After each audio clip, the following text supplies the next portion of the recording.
Welcome to the Creative Plan Podcast Network.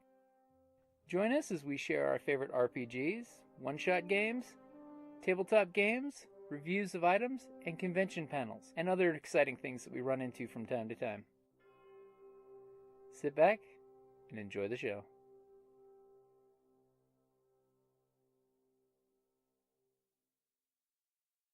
Welcome back to RPGaDay 2018 August, the second Thursday, and the question for the day is... Dun, what? Dun, dun. Okay, I'll have to give you a 3-count pause for your dun dun dun. Would you like to try that again? Yes. Dun dun dun. What do you look for in an RPG? What's your whistle for a role-playing game? Remember, you have to introduce yourself. My name is Kellie, and I would say one of the things that I look in is for a variety, not the same story over and over. Oh, look, we go into the dungeon and we, get loot. Well, I'm all for that. Loot bodies! But, it's nice to mix it up. I look for versatility in an RPG. I look for the ability to craft characters as opposed to just, operate one.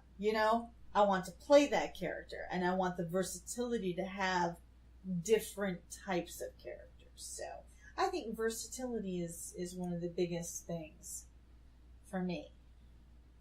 That's solid. My name is Jocelynne, and I'm best known as Madame Askew. I perform at a lot of conventions across the United States and into Canada. You can find me online on Facebook, Twitter, and Instagram at Madame Askew, and at my Patreon also at Madame Askew. And I love role-playing games. I do improv professionally, so it's really fun for me to fall into the RPG, the tabletop with my friends. So when I'm looking at new RPGs, or new to me, because I like older RPGs as well, then I'm always looking for the ability to tell organic stories that are not constrained just by the stats. So I don't like games that are only about the fight scenes and everything in between is like, and then stuff happens. Now we're fighting trolls again. Now, I like to fight trolls, if they're bad trolls, because I pretty much cannot bring myself to play an evil character. It's a character flaw on my part. So I'm always a neutral or good character. But even when I'm slightly like on the dark side, I'm still more like neutral and not actually bad. So I like fights. I like the combat. I like the intricacies of that. But it's no fun for me if there isn't the space to tell a good story and develop the characters. So I like versatility, like Kellie was saying, but I also really want a strong storytelling component. One of the things I love about 5th edition D&D is that it rewards that aspect of gameplay. I know when I played other versions of D&D, there's no reward, so it depends on your game group a lot, and whether they're going to have patience for storytelling and character development. So previously, I was all about White Wolf, which really rewards that kind of dynamic. And when I look at games, I'm always checking, is there going to be the ability to do good storytelling and character development? So those are the first things I look for. I have a laundry list, but that's... So you like to put the ROLE back into a game as opposed to just ROLL. Yeah, no, Yeah. I will tell a story on myself. I used to game master a game called Unhallowed Metropolis, which is sort of a steampunk game. It's more retro-futuristic. There's zombies. I really like the game. The mechanics are fine, challenging, but it's very deadly if you play it just as written. Mm-hmm. So I house ruled a lot of things. But I was more interested in the world building and the character and the storytelling. So there were a lot of sessions where my players got used to the fact that we might never pull out dice. That I would ask them to tell me what they did. And some players are really good at that situation, and they can roll with it. They can role play the hell out of those scenes. To pardon the pun. But I did have one player who was like, well, what dice do I roll? I'm like, just tell me yes or no, dude. I asked you a yes or no question. Just need a yes or no answer. Do you open the door or do you not open the door? There are no dice rolls for door opening. If you make me roll dice, you're going to lose a hand. You're going to regret it. There will be a critical failure. We so have to play Dresden. Yes. Yes, and I would love to roll and play Unhallowed Metropolis again, but I have never played it, so I would be very intrigued. yeah. It's an awesome setting. I mean, the mere fact you pay guys to watch family members' bodies so they don't come back to life. No, the setting is really great. The rules are like, and you'll roll up a new character every time because it's so deadly. Yeah. Which is why I house rule a lot of things. But it is a gorgeous book. It's gorgeous.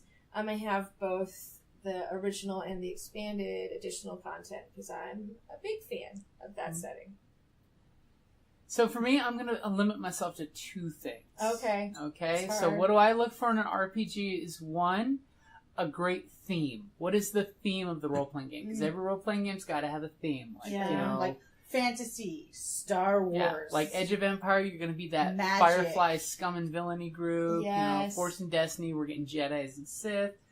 So theme is a big one because that helps everyone get into character because you know what costume you're putting on right off the bat. The second one I really love, especially as a GM, is player fiat. Giving the players permission to take control of themselves and the world while they play. Because there's so many games where your players show up to just battle paper targets because they don't think they can control anything other than their dice rolls. Giving them games like Fate, where you can throw a chip and you can make a huge world-changing event happen, I'm a huge fan of that because it makes the player own the story as much as the GM. Mm-hmm. And come on, as GMs, we all know we love it when the players take ownership. Yeah, and creating I like aspects that you can employ in a scenario. So, like, if I do a successful roll, it can create an aspect for the situation that other players can build or on. The game master can use to affect the situation further. That's why it does go back to Fate as one of those ones where the GM will bribe you to let the world do these things because it makes sense and it's in your characters. So Fate seems to me like it's not necessarily the best starter RPG. Yeah, Fate is definitely an advanced RPG in my opinion because, you know, you want to teach people with easier stuff like White Wolf. Their system was great. Or Star Wars, because Star Wars is good. Similar with the storytelling dice. It kind of gives, because you also have the light and dark side points that you can flip. That players can make choices and change the environment for their advantage. It's also kind of a very good intro because, I'm gonna tap this aspect. If I want to be more better, I can flip a light side point and increase my because the Force is saying this is going to happen, which is always great. And then as a GM, in that regards, if I want them not to kill the big bad in one shot, I can always flip a dark side point and make it more difficult for them to take that shot. So the big bad survives more than one alpha strike. Which is good. Because for a big boss fight, you want them to take more than one hit for a good cinematic, crunchy, here's the big boss and die hard. You know, you don't just see McClane kill him in one shot. He has to work for it. You mean like Glassstaff? Yeah, like Carrie killing the big bad in one shot. Remember, you guys all stood there waiting.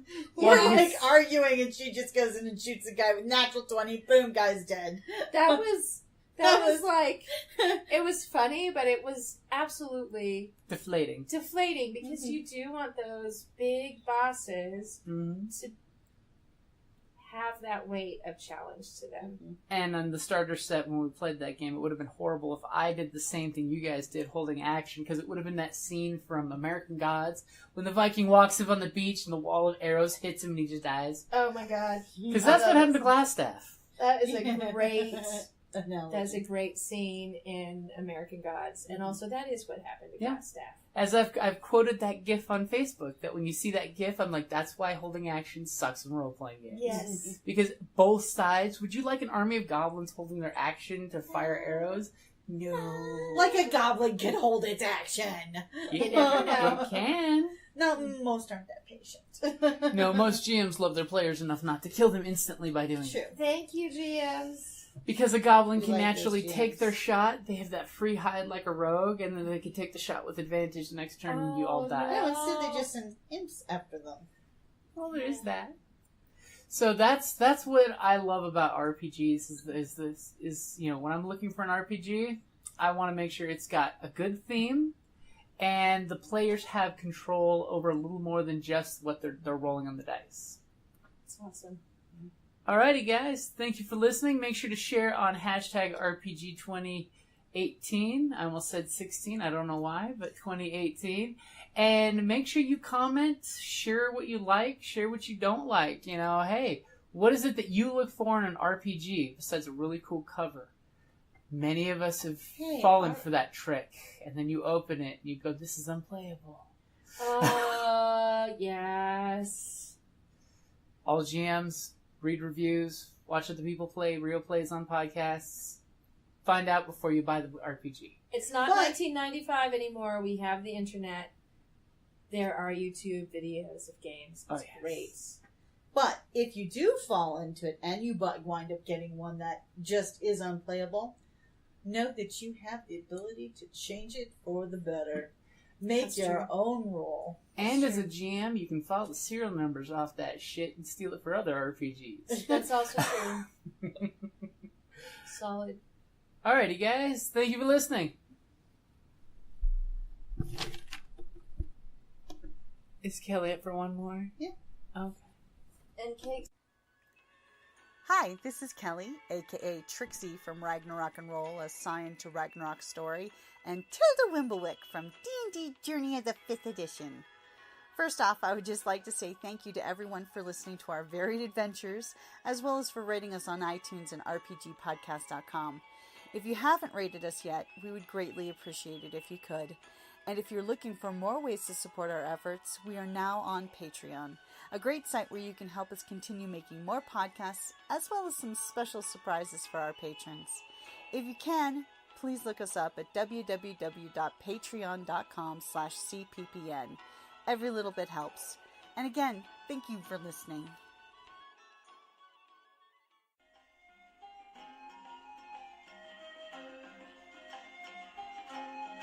Thank you for listening to the Creative Play and Podcast Network. And feel free to enjoy our other shows, such as D&D Journey of the 5th Edition and Scion Ragnarok and Roll, a Scion hero to Ragnarok story. Thank you for listening.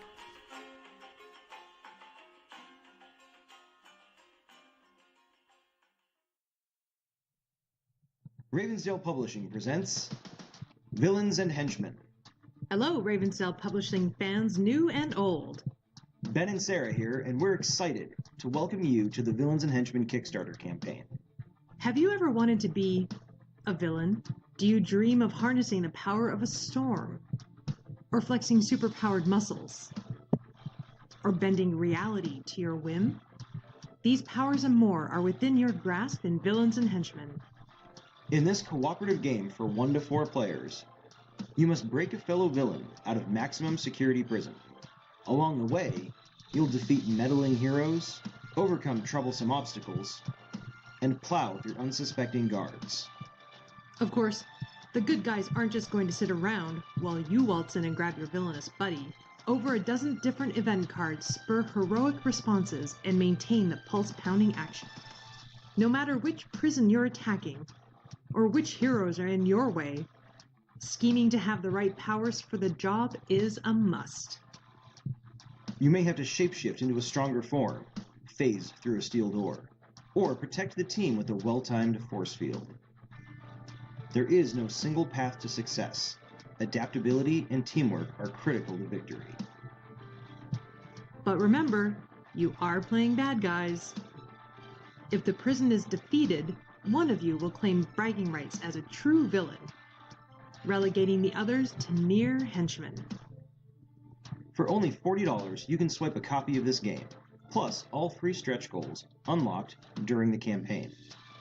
We also have some cool expansions and paid add-ons, as well as art and other collectibles that you can only get through this Kickstarter campaign. We can't wait to get villains and henchmen into your hands and hear all about your dastardly schemes. Whether you've been following us for years or only just found us, thank you so much for your support.